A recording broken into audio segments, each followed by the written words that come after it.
What's going on, everybody? Welcome back to another edition of On the Break. We have a good one coming to you. Today, we are starting a new series of videos called Team Previews. In these videos, we will preview each NBA team for the upcoming season. So make sure you are subscribed to the channel and turn on your notifications so you don't miss any basketball content like this. So the first team we have up are the Detroit Pistons. The Pistons finished with the worst record in the NBA last year at 17-65, but they have a lot of young talent that they've stocked up on over the past few years through draft and through trades and things like that. So, Trevon, what are your thoughts on the Pistons going into this upcoming season? Well, yeah, that's exactly how the focal points that I would focus on. Um, like you said, they were the worst team in the Eastern Conference. And like you said, they've stacked up on young talent. They've been doing this for a few years. We know about Cade. He was the number one overall pick in his draft class. And then you add on Jaden Ivey, an explosive two guard that would be perfect to pair right beside him because Cade is more of the smooth operator, goes at his own pace, big guard, and Jaden Ivey is the explosive. He can really beat you with his speed. But this draft is really what I like. I like Asar Thompson. He's shown that he could be kind of like a Swiss Army knife in the summer league. He was putting up stats in all categories. I think he's a very good complementary piece for what they already have because Cade will run the show. You want to continue to develop Jaden Ivey. Asar's that kind of like what a lot of people would call a glue guy. He's just going to be able to do multiple things. He's a very great athlete, and his defense is actually his calling card, in my opinion. And I also forgot to mention Jalen Duren was another guy that they drafted along with with Jaden Ivey, a nice big, athletic. You also have James Wiseman, who they have acquired. And then on top of that, you have an experienced coach in Monty Williams coming over from a successful Phoenix Suns team, had a finals run, and you just hope that he can develop those young guys and really get them on the path of winning. So I think the future is very bright. I like what the front office has did as far as acquiring young talent and drafting them. How the team has traditionally been built over the years. It's not a location that many people are really looking to go to as far as superstar talent. So I think the approach that they have taken is very good and very promising for the future. So I'm expecting to see an improvement. I know they probably won't be in the middle of the pack or anything, but in about 3 or so years, I think this team will be atop of the Eastern Conference in contention. Yeah, I think going into this next season, I'm not expecting a whole bunch of improvement in terms of like the team success. I'm thinking more of individual success for the young guys, like improving and Monty Williams being able to come in and help those young players develop. Cade only played 12 games last year. And in those 12 games, he did average 20.6 boards and 6 assists. Pretty good stat lines in terms of points, rebound, and assists, but he did uh he didn't shoot all that great. I believe it was below 30% from three. And it was definitely below 50% from the field. I believe it was in the low 40s, I believe 42 or something like that in terms of from the field. So he didn't shoot great, but he did put up in terms of counting numbers, he did put up some pretty good counting numbers for those specifically for those 12 games. But I think him coming back, being able to go through a full off season, coming into the season, hopefully he can play a lot of games this year. He is going to be your best player. He is going to be the future of that team. So being able to figure out the pieces around him being able to understand what the rotations are going to be like, because that, if you really look at it, they did pick up some veteran players. Like they got Joe Harris from Brooklyn and Monte Morris from Washington. They already have Bogdanovich,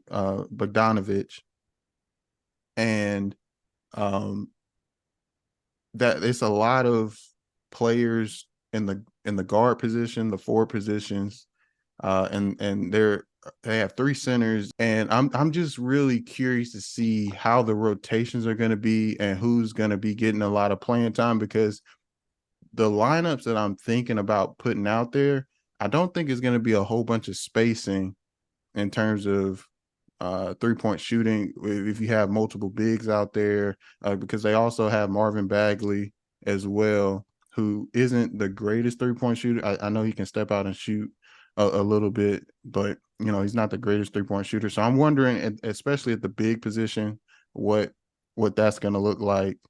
Um, and also, how are you going to fit in Joe Harris, Bogdan, or Monte Morris when you already have players like Cade?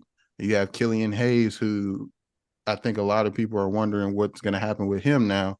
You have Jaden Ivey. You have now a sheer top. It's a sheer A Asar SAR, or Asar SAR. Asar Yeah. Thompson now.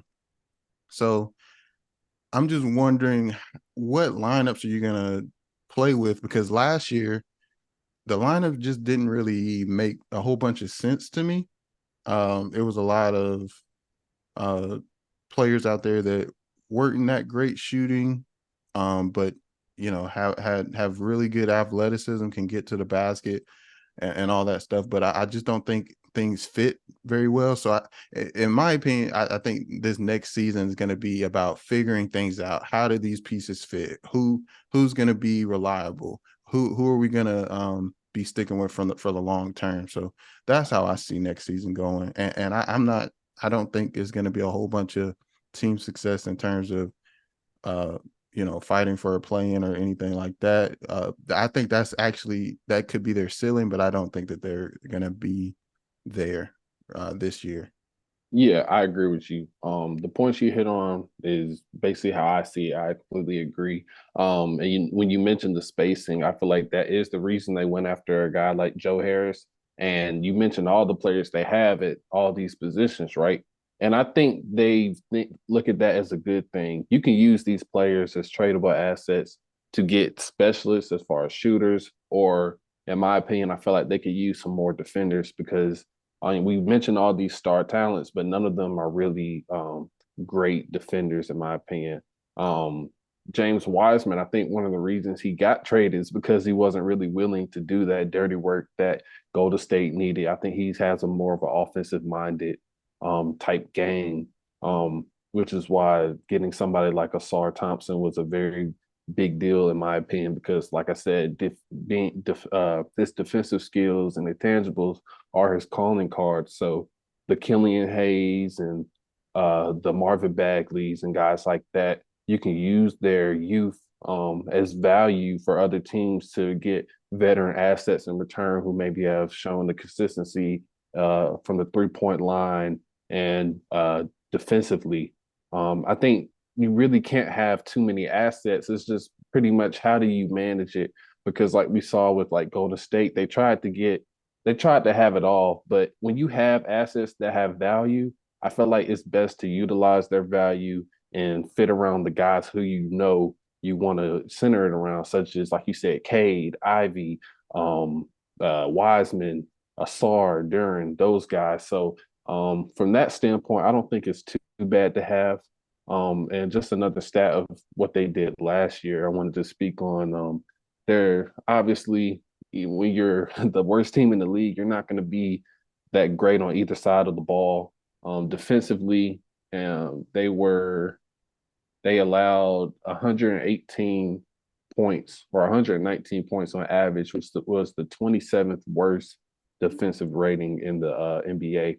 So, like I said, when it comes to Monty Williams, as far as his coaching, I feel like he could teach them defensive schemes and rotations. I was very impressed with Phoenix last year with how they didn't have many great defenders, but they were able to find a scheme to, survive. They were the only team that took Denver to 2 games. So I feel like he can bring that and teach these young guys how to be more competitive on the defensive end, because I'm very confident they won't have much of an issue figuring out offensively with it, because Monty Williams is also a great offensive mind of knowing how to manage talent, knowing how to find opportunities for each of his players based on their skill set.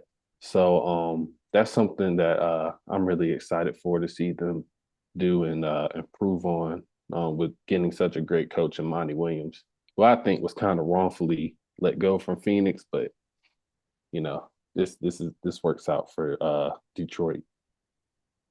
Yeah, and I think you hit on a good point there. Like having a whole bunch of assets isn't a bad thing.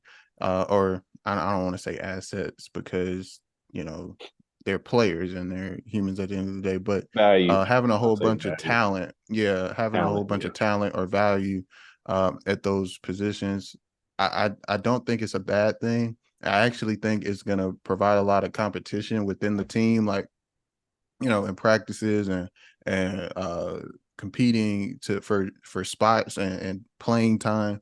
So that's just gonna make each other better on those teams. I just feel like it's gonna be up to Monty to figure out what are gonna be the best uh lineups and what's going to be the best rotations to put each player in the best position for the team to succeed. And I think Monty is a great motivator. I feel like he manages personalities pretty good. There were some things with certain players on when he was in Phoenix, that some issues there, but I do think he's a great motivator, like you said. So um, it's gonna take some time. I think I'm not expecting them to be uh making a crazy leap this upcoming season, but I do look forward to seeing how things play out because, like you said, they have a lot of really good young talent, and within the next few years, they can be a really good team and competing for playoff position and things like that. So they're going to be an interesting team. I'm really looking forward to seeing Cade play more games and seeing where he goes there. So that's what I'm looking for the Detroit Pistons this upcoming season. Yeah, like you said, the next season, I don't expect them to be any. I don't really expect them to be even competing for a play-in, but I do think you could be very optimistic about the future. Long term is how I would view. Is how I would kind of describe my, uh, excitement or how intrigued I am by the young talent, the roster that they have. I think long term is what many everybody should focus on, not immediate, success, because it does take time.